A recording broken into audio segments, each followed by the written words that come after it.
ایک کلمہ گو اور تو کچھ کہہ نہیں سکتا.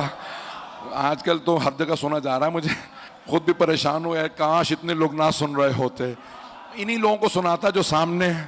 تو بہرحال ایک کلمہ گو وہ کہنے لگا کہ بھئی یہ پتہ نہیں پیش کروں کہ نہ کروں, کہ بھئی ہمارے ایک صاحب زبردستی, آپ کو پتہ ہے ہمارے نوجوان جذباتی ہوتے ہیں, کہیں گے مولانا یہ بار بار مجھے کہتا ہے یا علی مدد کہنا بدعت ہے, تو میں آپ سے ملوانے لے آیا. تو میں نے کہا بھئی بدعتیوں کو کیوں لے آیا بھائی؟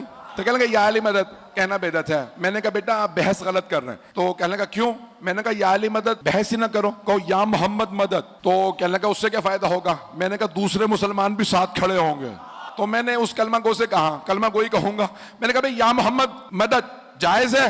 کہنے لگا نہیں وہ بھی جائز نہیں ہے. اچھا میں نے کہا بدت نکال دو, یا محمد جائز ہے؟ کہنے لگا نہیں وہ بھی جائز نہیں. میں نے کہا نماز پڑھتے ہو؟ کہنے لگا حافظ قرآن ہو. نماز تو پڑھتا ہوں. میں نے کہا ذرا سلام سنا, تشہد کے بعد آخر میں آخری رکعت میں سلام ہوتا ہے, سلام سنا. کہنے لگا السلام علیکہ ایھا النبی ورحمۃ اللہ وبرکاتہ. میں نے کہا یہ سلام کسے ہے؟ کہ رسول خدا کو.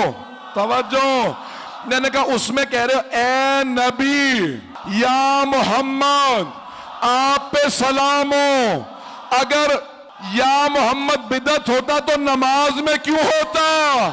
کہا نہیں یہ تو رسول خدا نے اپنی زندگی میں کہا تھا اسی لیے ہم کہتے ہیں. تو میں نے کہا آج کیوں کہتے ہو؟ کب اس وقت سے آج تک ریت چلی آ رہی ہے.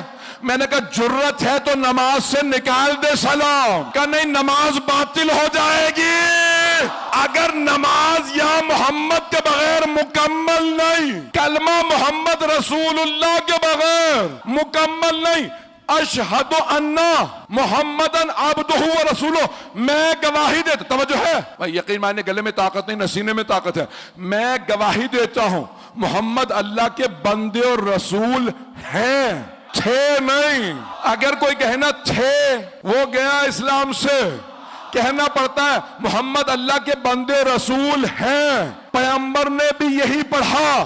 صحابہ کہتے تھے یا رسول اللہ, آپ کو کہنا چاہیے میں اللہ کا بندہ اور رسول ہوں. آپ کو کہنا چاہیے میں اللہ کا بندہ اور رسول ہوں. میں گواہی دیتا ہوں, میں, آپ فرماتے ہیں میں گواہی دیتا ہوں محمد اللہ کے بندے اور رسول ہیں. تو آپ نے فرمایا اس لیے کہتا ہوں تاکہ تم میرے بات بدل نہ دو. میں نہیں چاہتا میرے بات تم بدل دو, اسی لیے میں اسی طرح سے پیش کر رہا ہوں. توجہ میرے ساتھ رکھیے گا.